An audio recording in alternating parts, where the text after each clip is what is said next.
I was asked a very profound question by a good teacher of natural vision improvement, and I'm eager to give an answer.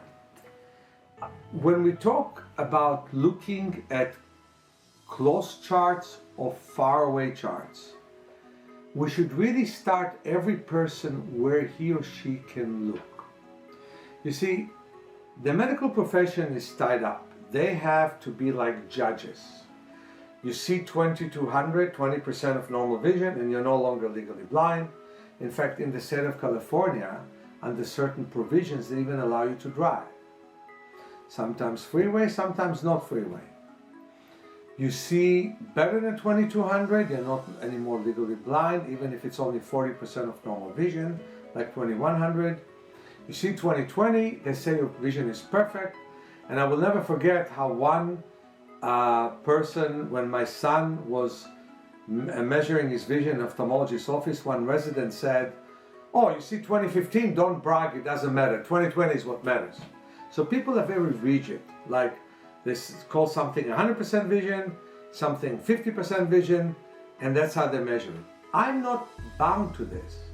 My whole work is to get someone to see better, to find the distance from where they can see and teach them skills to see better within their setting. I just worked on someone now who sees very well, but her eyes don't work well together. That's the disability we had to work on. And as we worked on the two eyes getting more together, she saw way better.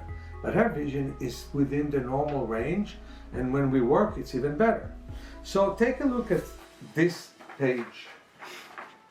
In this page, we can see these letters, which are seen by people who don't see that well. These letters, within the normal range, but not that well.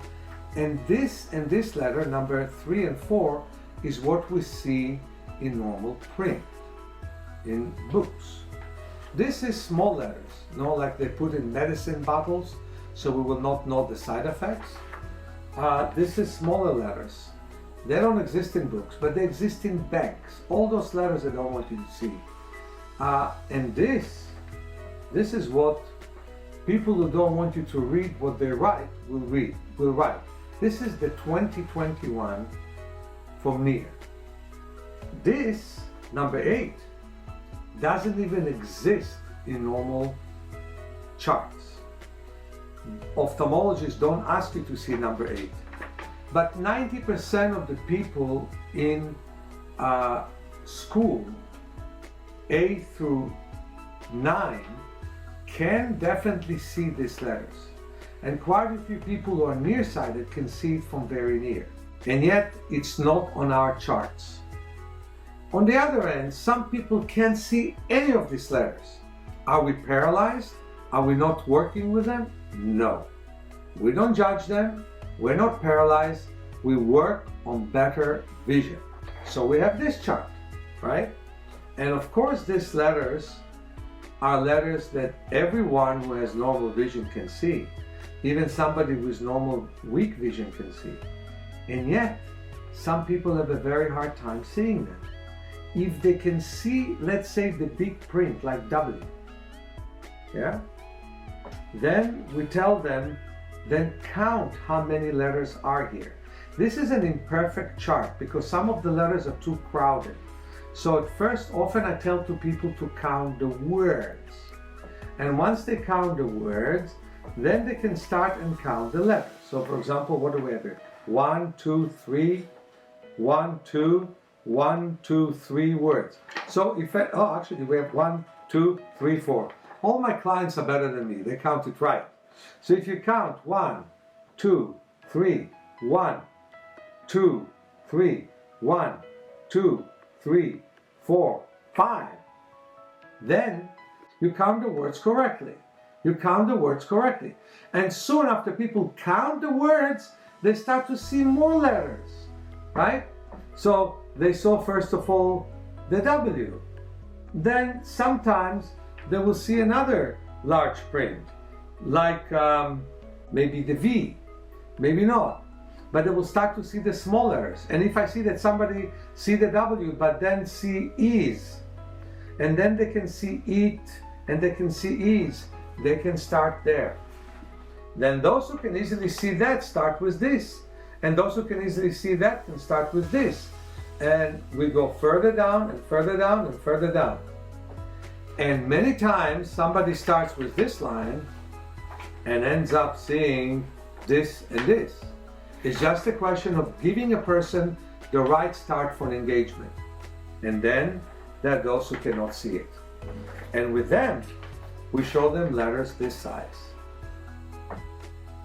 And first, even if they cannot exactly read the letters, we ask them to see the spaces between the letters. But then there are those who cannot see these letters, and we show them those. And they can see them often. And after seeing them, they can at least count the lines on these letters. This is how you work with people with vision disability. But then you have all kinds of people that have tunnel vision. They cannot actually see these letters. So we give them letters like this. And quite often they would be able to read, but they would not know where their place is. And that's the wonderful work we do. Like, for example, I would say somebody, you read the C and I'll read the V. So you'll hear him saying C and I will say V. You'll hear him saying E and I will say R. You'll hear him saying Y and I will say G. And they will have to find their place. And sooner or later, with body work, with trampoline work, but with continuous work on those letters, they find their place. And I found that very quickly after that, they can start and work on this page. Again, my criticism against this page, letters are too crowded here. That's why we took the liberty. And all you're seeing here was really a result of working with individual clients. We found that this doesn't work for someone, so we printed this, and we printed this, and we printed this. So now when we talk about large print, okay, of course, most people that I'm having sit where I sit can easily see the bottom line in the E chart. No question. But then you have those who cannot see anything in this chart, so they will see the Q and the Y and the L, and sometimes they will have to sit a little bit closer than this. And so sometimes they're from 10 feet, sometimes 15 feet, sometimes 20 feet.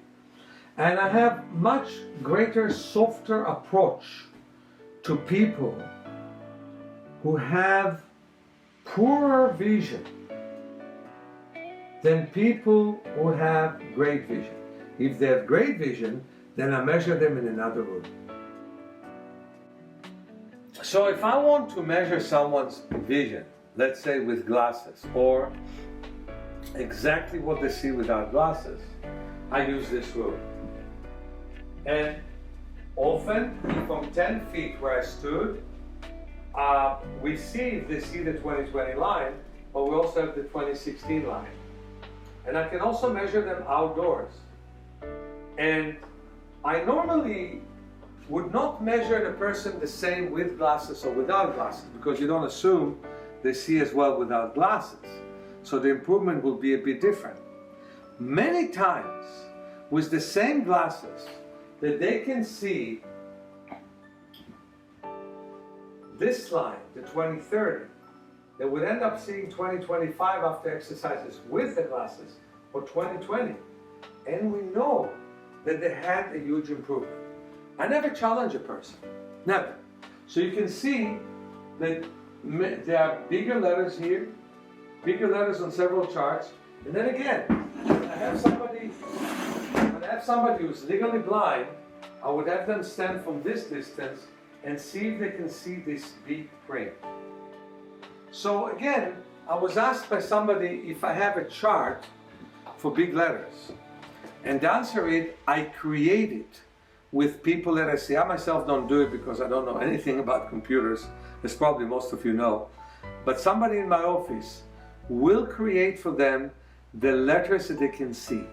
And one of the biggest miracles, I had one girl who couldn't see this X from the distance I'm standing. And we ended up, because she had cataract in one eye, with her being able to see this line from this distance, the 20/40 line. Unimaginable. Took me 2 years to do it with her, but that happened. So many things happened. You know, Sonia, which is one of the best practitioners I have, Sonia Carosini, who is both a medical assistant for ophthalmologists, but also an educator from the conventional side. She teaches people to use the computers. She teaches people with a hearing disability to use all kinds of machinery. She works also with retarded people. She works so well with retarded people that she even taught me some Portuguese. It's not easy, you know. But anyway, Sonia was able to show me that there was one girl who was 4 months old who was born without an iris. Can you believe it? That means her pupils cannot constrict or expand because there are no pupils, there's no iris. And she was so soulful. And her mom was crying, saying, my daughter will never see. And Sonia said, can you still imagine that she will? And finally the mother said yes, because soul touched soul. And Sonia felt that she will. And she had shown her all kinds of light work in the dark, blinking light. She showed her sunning. She would hold her baby and she would move her from side to side. She showed her massage around the eyes. At the age of 4 months, there was no iris. At the age of 8 months, there was a normal iris. Her doctor did not understand why. And as I told you, one of the last cases I worked was a kid who had a tumor in his brain because he learned that his father was a bank robber and sat in jail. And then his tumor was removed and he was blind in his right eye but had some vision in the left eye with no periphery. And we were able to bring light in the eye that doesn't see and expand completely the periphery. And his ophthalmologist was crying, couldn't understand how did that happen. He was so happy, and he's sending many people to Sonia. That was Sonia's patient that I helped.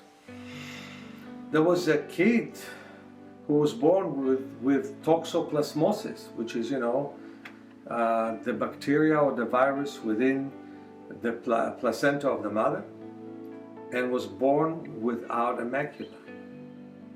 And the grandmother gave me a call because she was a practitioner of mine and asked me, are we giving up on my grandson? I said no.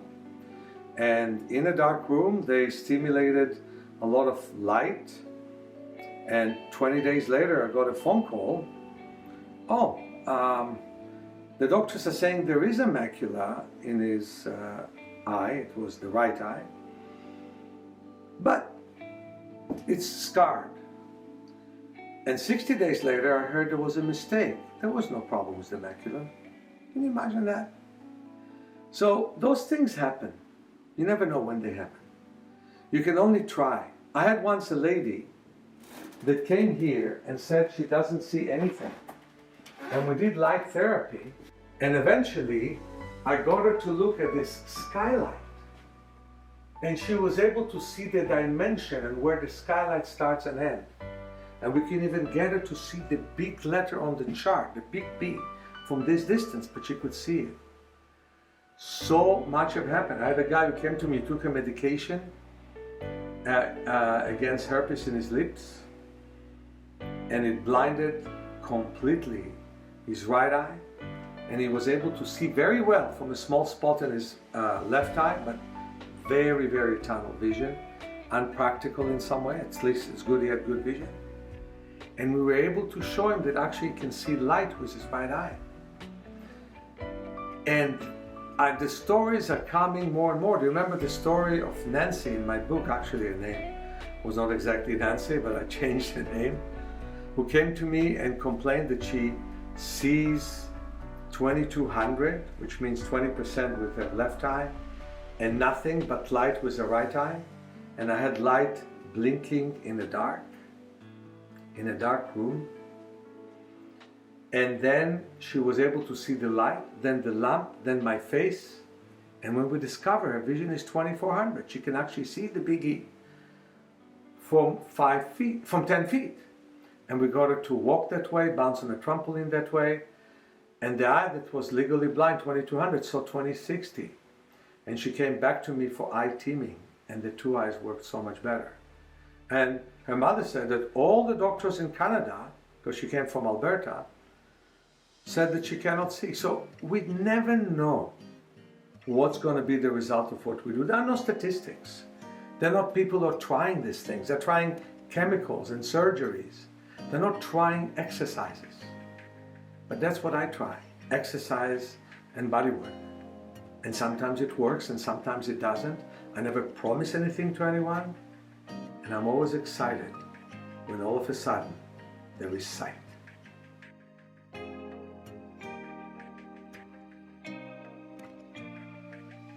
These days, there are people on the beach, there are tents on the beach. This normally is a beach that most people neglect. And so I love to take my classes. Even if we're 30 or 40, we feel private. And we look at the ocean, and we look at the sky, and the clouds, and then we look at the ocean, and then we look the area before the waves are being formed. And then we're looking at the waves which are formed. And then we're looking at the waves close to shore.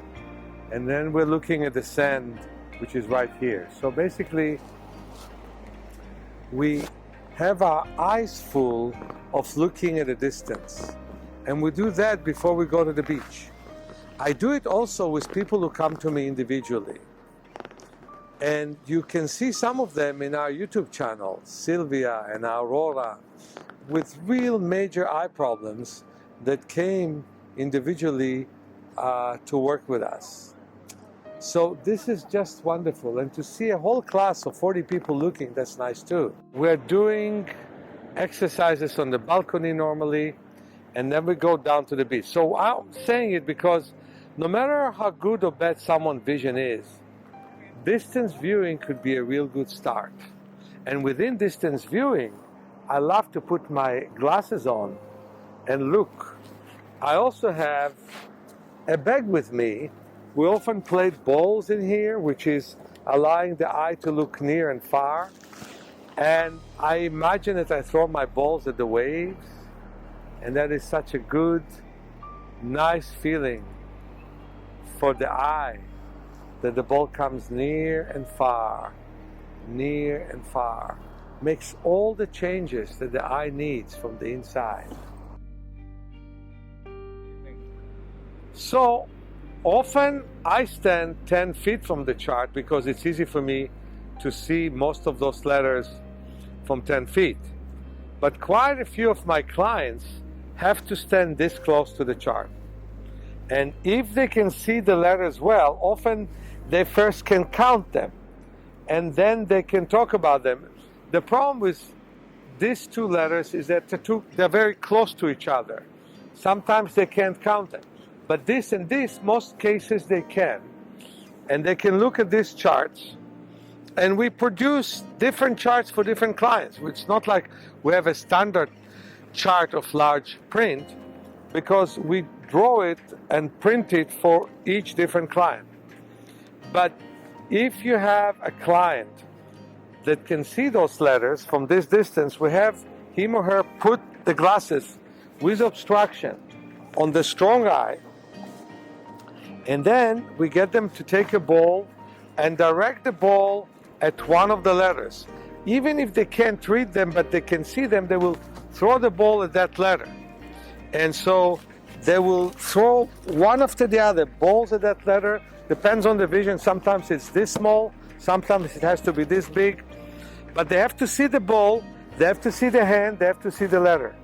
When they take the glasses off, often they can read me the chart, and we slowly progress with letters which are smaller, like the B here, like the 85 here, like the 5, and slowly, slowly get them to see more and more. San Francisco is known to be a cold town, but it sure is not cold today. We do have sometimes a hot spring. Normally it comes in September, October, but now it's August and we still have it. The ocean considered to be cold, so nobody bathes in it. And it's a myth. We have so many myths in life. Actually, the ocean is wonderful. and bathing in it is not a big deal. So I'm probably the only one who will go and bathe in the ocean when actually we have a nice and warm day. But I also sometimes bathe in a cold day. Now, I know that I have to improve my shape, eating too much and all this, especially chocolates and ice creams. But I can't understand how people are so out of shape that they can't get into a cold water and enjoy it. I'm looking forward to bathe in the ocean. It's so wonderful. But it's amazing that no one else is bathing. Some people are surfing, but they're full of clothes. In a warm day like this, where you can warm up when you leave the ocean, I love it. I just love it.